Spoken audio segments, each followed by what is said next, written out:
इस वीडियो में बताई गई सारी जानकारी पब्लिक प्लेटफॉर्म पर उपलब्ध है। इसमें ऐसी कोई जानकारी नहीं दी गई है जिससे हमारे सुरक्षा बलों की गोपनीयता भंग होती है। डिफेंस डिटेक्टिव सेना का सम्मान करता है और उन्हीं जानकारियों के आधार पर काम करता है जो सार्वजनिक रूप से मौजूद है। नमस्कार दोस्तों, डिफेंस डिटेक्टिव के एक और नए एपिसोड में आप सभी का स्वागत है। मैं हूं आलोक। दोस्तों, आज के इस वीडियो में हम बात करेंगे चीन के उस चंगुल की जिसमें श्रीलंका और पाकिस्तान के बाद एक और हमारा पड़ोसी देश नेपाल बुरी तरह फंस चुका है। बीआरआई के नाम पर चीन ने नेपाल के सामने दाने डाले थे और कुछ उन दानों के लालच में और कुछ तब के एंटी इंडिया सेंटिमेंट्स को लेकर नेपाल जो है वो चीन के झांसे में आ गया। लेकिन केवल कुछ ही सालों में चीन का असली चेहरा नेपाल के सामने आ चुका है। दोस्तों, बीआरआई के प्रोजेक्ट्स नेपाल के लिए सफेद हाथी बनकर रह गए हैं और चीन उन्हीं प्रोजेक्ट्स के नाम पर नेपाल से मोटा ब्याज वसूल कर रहा है। इन प्रोजेक्ट्स में सबसे बड़ा नाम है पोखरा इंटरनेशनल एयरपोर्ट। यह है नेपाल के पोखरा का इंटरनेशनल एयरपोर्ट। लेकिन अगर मैं ये कहूं कि यह केवल नाम का इंटरनेशनल एयरपोर्ट है तो चौंकिएगा नहीं। यह वो सच है जो चीन के चंगुल में फंसे नेपाल का दम निकाल रहा है। नेपाली टाइम्स की इस हेडलाइन को देखिए। यह हेडलाइन बता रही है कि फ्लाइट के लिए फाइट मची हुई है। इस खबर में नेपाल के कई बनाए गए एयरपोर्ट्स के बारे में बताया गया है। देखिए, इसमें बहरावा और पोखरा के एयरपोर्ट के बारे में क्या लिखा गया है। इसमें लिखा है कि जिन दो नए इंटरनेशनल एयरपोर्ट्स को लेकर खूब ढिंढोरा पीटा गया और जिन एयरपोर्ट्स के निर्माण में बहुत पैसा खर्च किया गया वो आज सफेद हाथी बनकर रह गए हैं। चीन के प्रोजेक्ट सफेद हाथी बने, ये आपको कुछ सुना सुना सा नहीं लग रहा है? जरा दिमाग पर जोर लगाइए, याद आ जाएगा। अरे, पाकिस्तान के ग्वादर पोर्ट और श्रीलंका के हम्बनटोटा पोर्ट को कैसे भूल सकते हैं आप? उन्हें भी तो सफेद हाथी ही कहा जा रहा है। उनके बारे में भी बताऊंगा, लेकिन पहले बात नेपाल की करते हैं, क्योंकि नेपाल को चीन ने बहुत तगड़े तरीके से ठगा है और नेपाली भाइयों, आपको देखना ये बहुत जरूरी है। European foundation for south Asian studies ने पोखरा एयरपोर्ट पर अक्टूबर 2023 में एक रिपोर्ट पब्लिश की थी। इस रिपोर्ट में बताया गया है कि पोखरा में इंटरनेशनल एयरपोर्ट बनाने के लिए जमीन तो 1976 में ही एक्वायर की गई थी, लेकिन राजनीतिक अस्थिरता और पैसों की कमी की वजह से यह प्रोजेक्ट पेंडिंग रह गया। 2013 में नेपाल ने चीन की सीएएमसी इंजीनियरिंग के साथ इस एयरपोर्ट के कंस्ट्रक्शन की डील की। साल 2016 में इसका कंस्ट्रक्शन शुरू हुआ। तब इसकी लागत 305 मिलियन अमेरिकी डॉलर बताई गई थी। अब जब चीन की कंपनी से बना रही थी तो चीन का बैंक इसे फाइनेंस भी कर रहा था। Export import bank of China ने इसके लिए 215 मिलियन अमेरिकी डॉलर का लोन दिया। एशियन डेवलपमेंट बैंक ने 37 मिलियन और ओपेक ने 11 मिलियन यूएस डॉलर का लोन नेपाल को दिया। चीन ने नेपाल को ऐसा झांसा दिया था कि उसे इस प्रोजेक्ट में फायदा ही फायदा नजर आ रहा था। अब नेपाल टाइम्स में दिसंबर 2019 को छपी इस खबर को देखिए। लिखा है, पोखरा नेपाल का नया एविएशन गेटवे बनने जा रहा है। 5 जुलाई 2020 को वंडर्स ऑफ नेपाल में छपी यह खबर बता रही है कि पोखरा एयरपोर्ट के कंस्ट्रक्शन का काम 60% तक पूरा हो चुका है, लेकिन बाकी का 40% काम होने में 3 साल और लग गए। 1 जनवरी 2023 को पोखरा के इस इंटरनेशनल एयरपोर्ट का उद्घाटन किया गया था। नेपाल के तत्कालीन पीएम पुष्प कुमार दहल प्रचंड ने इसका इनॉग्रेशन किया था। चीन के अखबार ग्लोबल टाइम्स ने इस एयरपोर्ट को दोनों देशों के बीच संबंधों की नई शुरुआत बताया था। लेकिन चीन के फुलाए इस गुब्बारे की इतनी जल्दी हवा निकल जाएगी, ये किसी ने नहीं सोचा था। इनॉग्रेशन को अभी 1.5 साल भी नहीं हुआ है कि ये इंटरनेशनल एयरपोर्ट डोमेस्टिक एयरपोर्ट बनकर रह गया है। इस एयरपोर्ट से इंटरनेशनल फ्लाइट्स के ऑपरेशंस करीब करीब बंद हो चुके हैं। ऑनलाइन खबर की इस रिपोर्ट को देखिए। यह खबर 30 मार्च 2023 की है, यानी पोखरा एयरपोर्ट के इनॉग्रेशन के ठीक 3 महीने बाद की। क्या लिखा है इसमें? इसमें लिखा है कि अक्टूबर तक पोखरा एयरपोर्ट से ना तो कोई इंटरनेशनल फ्लाइट उड़ान भरेगी और ना ही कोई इंटरनेशनल फ्लाइट यहां पर लैंड करेगी।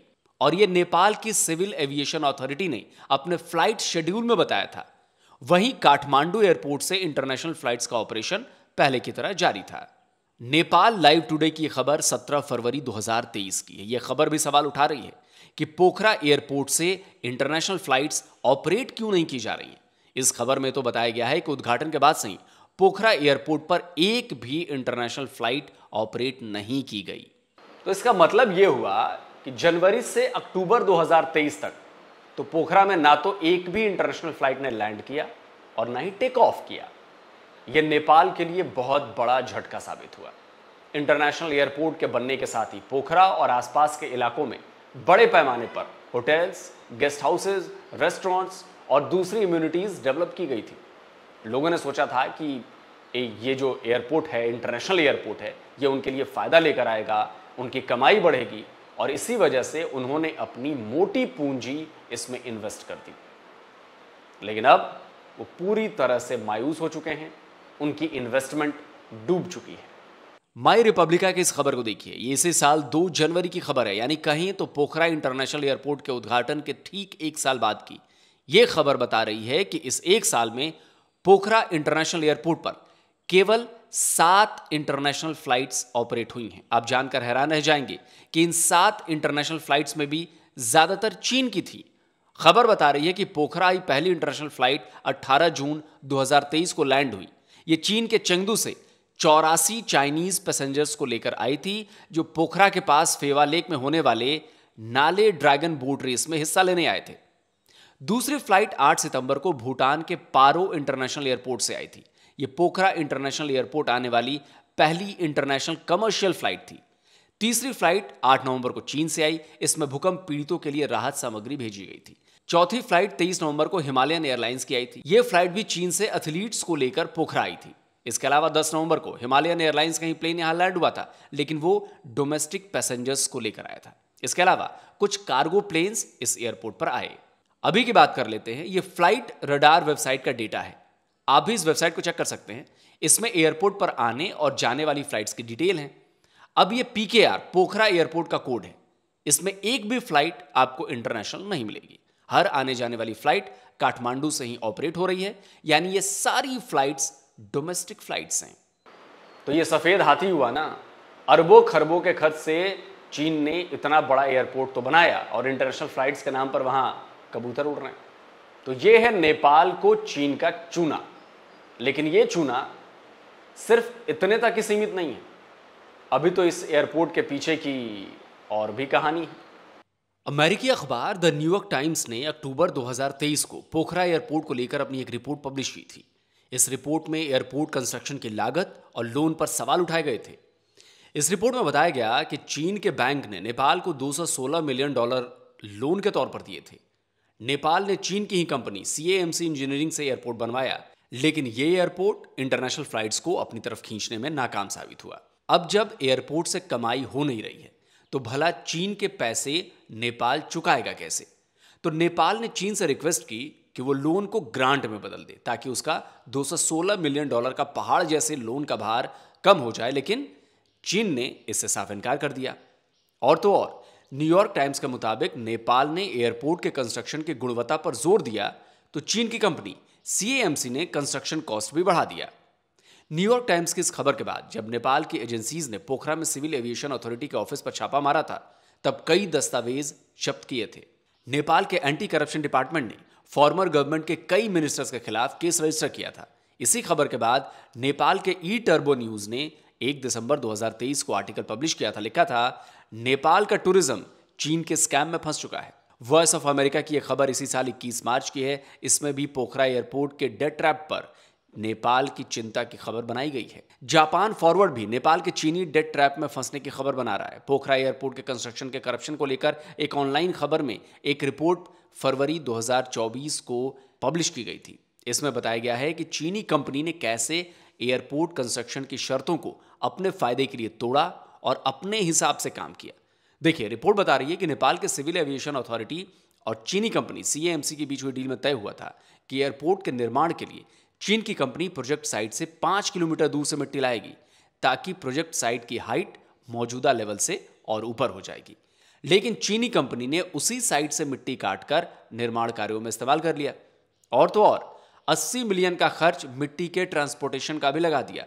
इससे पोखरा के रनवे पर असर पड़ा। इस तरह की बहुत सारी धांधलियां चीनी कंपनी ने एयरपोर्ट बनाने में की है।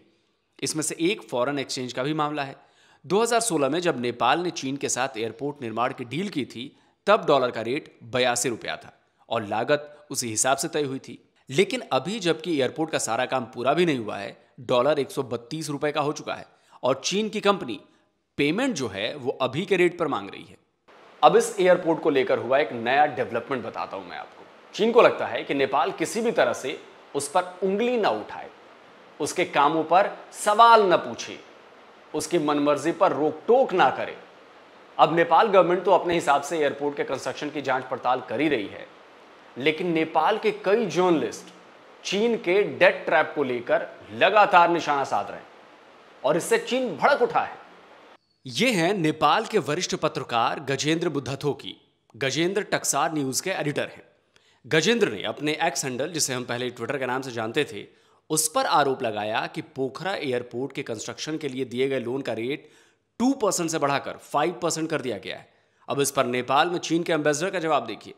एम्बेसडर चेन सोंग ने लिखा है, मैंने अब तक इससे बड़ा झूठ नहीं देखा है। ये सार्वजनिक जानकारी में है और तुम इतना बड़ा झूठ बोलने की हिम्मत कैसे कर रहे हो। इतना ही नहीं, चेन ने तो गजेंद्र से माफी मांगने के लिए भी कहा, लेकिन गजेंद्र ने भी इसका तगड़ा जवाब दिया।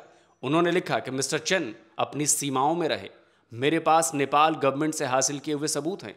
उन्होंने इस सबूत का एक हिस्सा भी ट्वीट किया। नेपाली भाषा में लिखे इस पेपर को देखिए, साफ समझ आ जाएगा।